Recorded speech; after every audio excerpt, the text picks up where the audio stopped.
This scenario explains how to implement create, read, update, delete query methods in SAP NetWeaver Gateway OData services using custom RFCs. Now let us see how we can implement it in SAP system. Log on to SAP system, go to SCGW transaction code. SAP Gateway Service Builder is the T code which it will represent. Click on create project to create a new gateway project. Here give the project name. So I am giving the name here.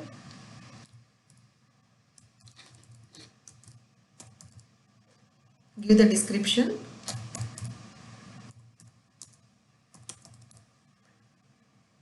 Click on local object to store it in a local place. It creates the project. So here you can see the project name. Under project we can see 4 options: data model, service implementation, runtime artifacts, service maintenance. If I expand data model, I can see entity type, association and entity set. So entity type, which will define the structure of the OData service, where you can define or where you can show what are all the output of the OData service fields, we can view them.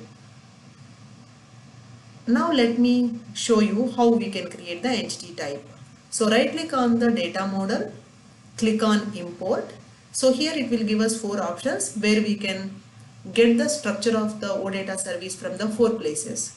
The first one is data model from the file, where we can get the structure from the EDMX file, DDIC structure, RFC BOR interface and search help. So in this scenario, I am going to get the fields for the service from the DDIC structure, which is nothing but ABAP table. So here I am giving the entity type name. I am making it as employee. ABAP structure, which is nothing but the ABAP table name. So I have created a custom table emp_details. I am selecting that custom table here as the ABAP structure. Click on next button. Here it will give us the field names from the table. Select the field names which you would like to showcase as the output of the service. Click on next button. Here select the primary key of the service. So EMP ID I am selecting as the primary key. Click on finish button. It creates the entity type. So we can see project has been checked and no errors were found. If I expand entity type, under this I can see the employee as the entity type. The properties we can see whatever we have selected in the previous step.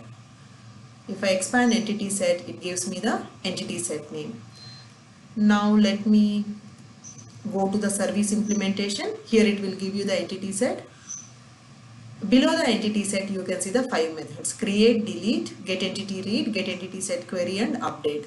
Now I am going to implement query method, which will give you all the values from the table. Now I am right clicking on the query. Here it will give you 2 options: map to data source and go to ABAP workbench. Map to data source, what it will do, it will be mapping you to the 3 different options. You can map the data source as an RFC, or you can map it to, you can get the things from the business object repository, which is nothing but BOR, or you can get the data source as the search help.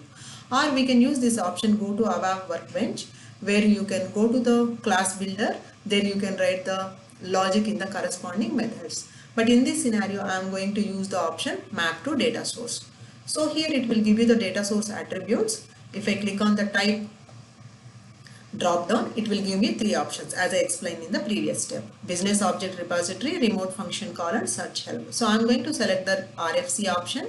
I am going to give the custom RFC name which I have created earlier. So I am selecting ZEMP read RFC as the name. Click on continue. This is a custom RFC which has the input parameter and the export parameter ET_EMP. It has the output parameters, export parameters. So let me click on propose mapping. That is a one option where you can do the mapping, or you can just drag and drop the fields to map the values to your entity set properties. So I'm just mapping them.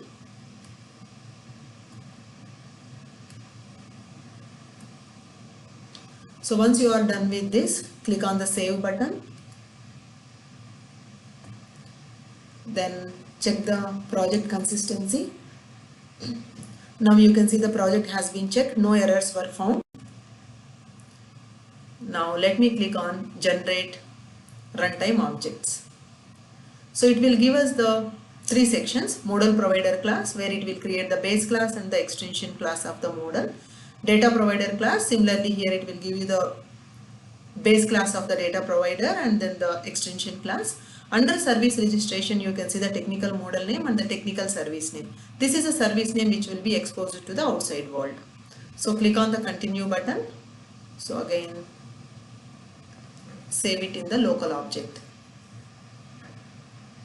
Now we can see here runtime objects for this project were generated successfully. It gives you the model provider class, extension class and the other details which have been created successfully. Right? Now if I go to the runtime artifacts, here we can see all the runtime artifacts which has been created in the previous step. Now we need to maintain the service. So once we are done with the implementation, we have to activate the service or we need to register the service. How to do it? So I need to go to a separate transaction code, IWFND/MAINT_service. This is the T code which is used to activate and maintain your OData services. So come to this T code, click on add services. Here give the system alias as local. Technical service name. This is nothing but the service name which has been created for this project, right? Z_CRUDQ_demo app SRV is the name of the service which is created.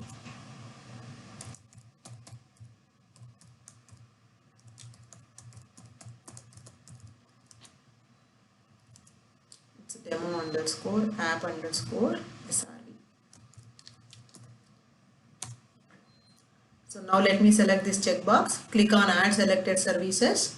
So again here I am going to store it in the local object, click on continue. So now you can see the message saying that service was created and its metadata is loaded successfully. Click on continue button, take the service name and go back to the main screen. Here you search with the service name, click on OK button. Now click on this service name. There you can see the service status as active, which is in green color. Now how I can test this service? So you can click on the call browser where it will navigate you to the browser where you can see the service, or you can click on SAP Gateway Client, which is nothing but the inbuilt testing tool where you can test your services. This is how SAP Gateway Client will look like. So here you can see the different HTTP methods: get, post, put, patch, merge and delete. Here it will give you the request URI for your corresponding OData service. So by default it will give you the format XML. So by default the HTTP method is selected as get. Let me click on execute method. Once you click on execute, it will give you the OData service URL. This is the place where your OData service URL will be generated, right? This is the service URL. Now I would like to see the actual data which is coming from my table. So what I will do here is click on entity set. So here you will get the entity set which is created in our gateway builder project. Select the entity set, click on execute method. So whenever you are trying to read the data from your service, always the HTTP method will be get method. So once you do that, you could able to see all the values from the table for the employee details. Now what I would like to do is, let me take a single, it will give you all the employee details. Now I want to read a single record. So I'll just take any employee name and click on execute. So it will give me an error saying that 501 not implemented, and the error is clearly telling that method employee set underscore get entity is not implemented in data provider class. So in our previous step we have implemented employee set underscore get entity set, which will give you all the details. We have not implemented this get underscore entity method, which will give you the single entry value.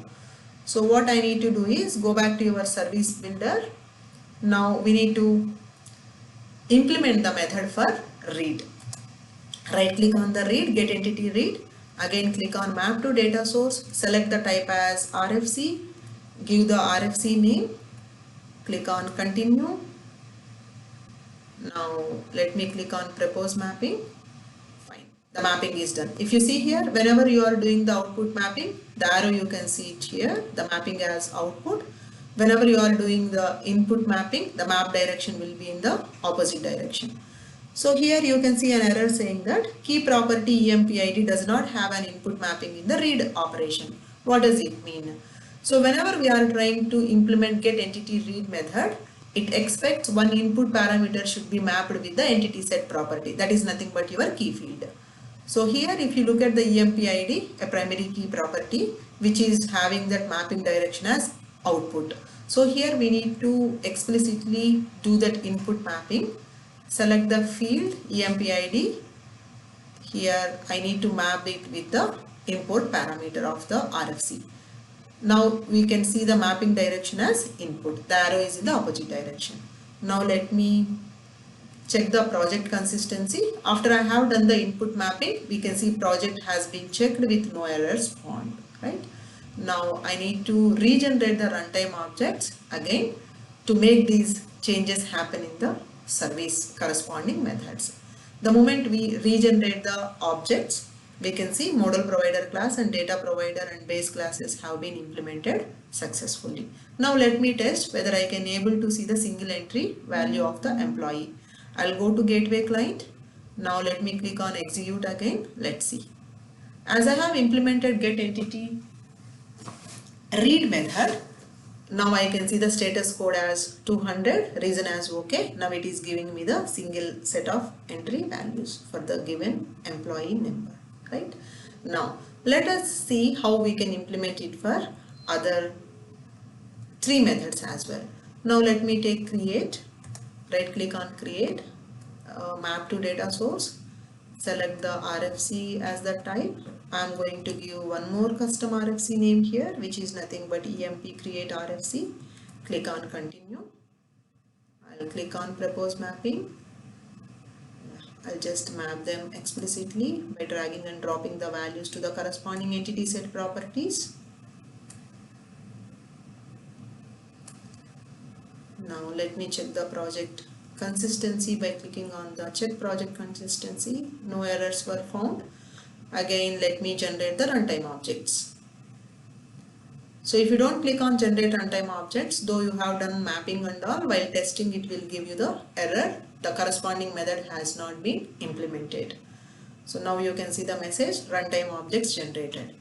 Let me go back to gateway client and then test it again. How I can test? So in case of create method, we need to select the method as post. In case of read, the corresponding HTTP method is get for the both read and query methods. In case of create method, it is nothing but the HTTP method is nothing but post.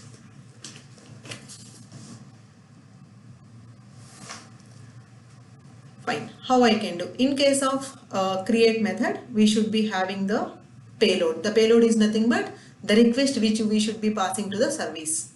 So let me click on use as request here. So it will copy the payload to the left hand side, which is nothing but my HTTP request. So while testing the create, we don't need to give the entry, as I have copied the existing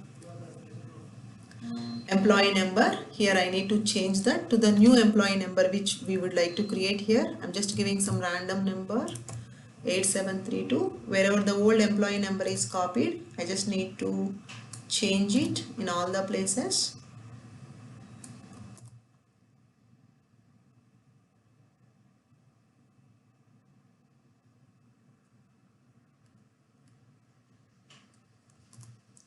And along with the employee ID, let me change the values everywhere, employee name and all. So I'm just making it as test user. Employee role, I'm just making it as lead. Employee skill, I'm making it as NetWeaver OData. Now let me select the method as post, click on execute. So now if you see, the status code is 201 and the status reason is created. Now you can see employee ID 8732. So how you can test? You can go to the table, custom table, there you can search for the employee ID, or you can just append that employee ID here 8732 and the HTTP method should be get. Click on execute button. Now you can see status code as 200 and you can see 8732 test user lead and NetWeaver OData. Now let me implement the method for update. I'll come to update method under service implementation. Right click on update method, map to data source. Select the type as RFC. Name, I'm selecting the custom RFC name as EMP update RFC. Click on continue. So let me click on propose mapping. Let me map all the values to the entity set properties. And then click on check button. Click on generate runtime objects. Now go back to gateway client. So in case of update, let me select the method as put, HTTP method as put. I'll again click on use as request. Why? Because in case of update also we need to send the payload to the service, which is nothing but request. So what I do is instead of role as lead, I'll make it as manager. Now let me click on execute method. I'll click on execute method. So now you can see the status code as 204, no content. So now what could be the expected output? For 8732 employee ID, the employee role is changed from lead to manager. So again I can test it here as well. Select the HTTP method as get, click on execute. Now you can see in the output, earlier it was lead, now the role is changed to manager. So what I'll do again, let me click on use as request. If you are going to select the HTTP method as put, how the update will work. Now I'm going to change the role as senior manager, but if you look here, I'm going to change only role, but I'm not going to change employee name and skill. So what I will do is I'll just delete, because I don't need to, if I'm not going to update the values, I don't need to send them as the payload. Now let's see how it will work. So I'm just clicking, let me check my method which I have selected. It is put, click on execute. Now let us examine how the update put method will act. Now the status code is 204. Let me select it as get, execute. Let us see the output. See, the employee role is changed to senior manager, but the employee name and skill are set to null. Why? Because we have not passed them as the payload for this service, as we are not going to upload. But is this the correct upload? No, right? So how can we overcome? So the simplest way is you pass the other non-updated fields also as the payload. But if you have more number of fields, then it's passing all the payload is a typical task. So how we can overcome? So for that we can use merge as the method. Merge is also one of the HTTP method which is used for your update operation. So what I will do is I'll make it as use as request. So here I'll just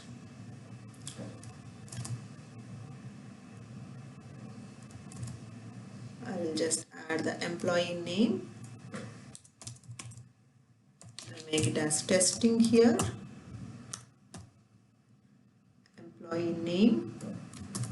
So first let us see while passing all the values how does it work, and then we can do the next round of testing. So similarly here I am passing the employee skill as OData.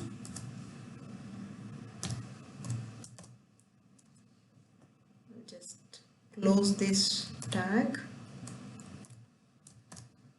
right? And I'm going to select it as merge, click on execute. 204, no content. Now let me see how the update has happened. So if I look at that update,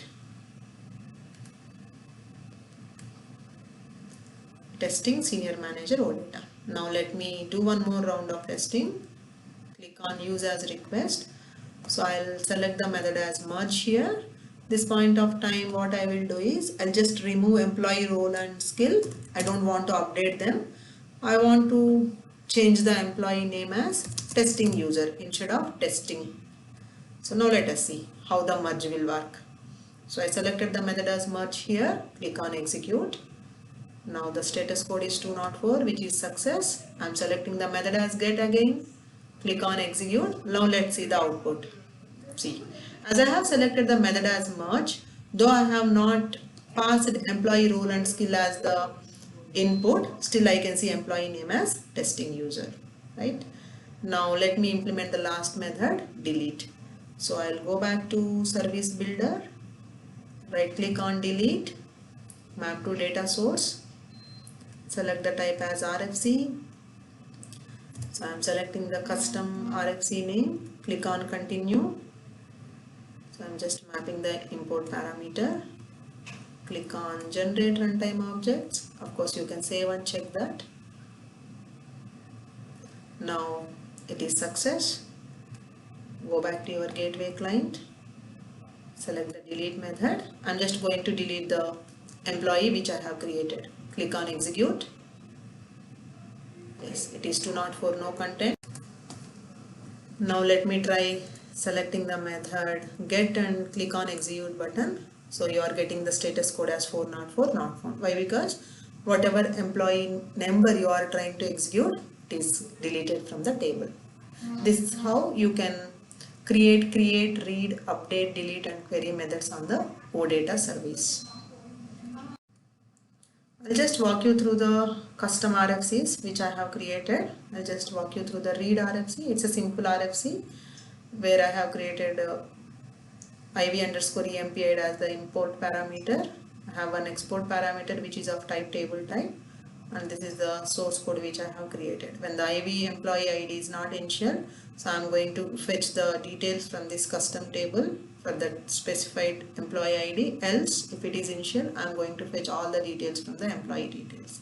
That's the reason I'm using the same RFC for both read and query operations. Yeah. In this video, what we have learned, we have seen how we can create a project under SCGW transaction code, and we have seen how we can create different methods like create, read, update, delete and query methods using the OData service. We have seen how to create the entity type using the DDIC structure. We have seen how we can map the data source under the entity set by mapping it to the RFC as the data source. So we can extend it to the different data sources like search help, and we can get some of the BAPIs and all from the business object repository as the data source. In this example, we have not written any code in the corresponding data provider class and model provider class. In the next scenario, we can see how we can write the code in the corresponding DPC and MPC classes instead of using that map to data source without writing any code. Thank you.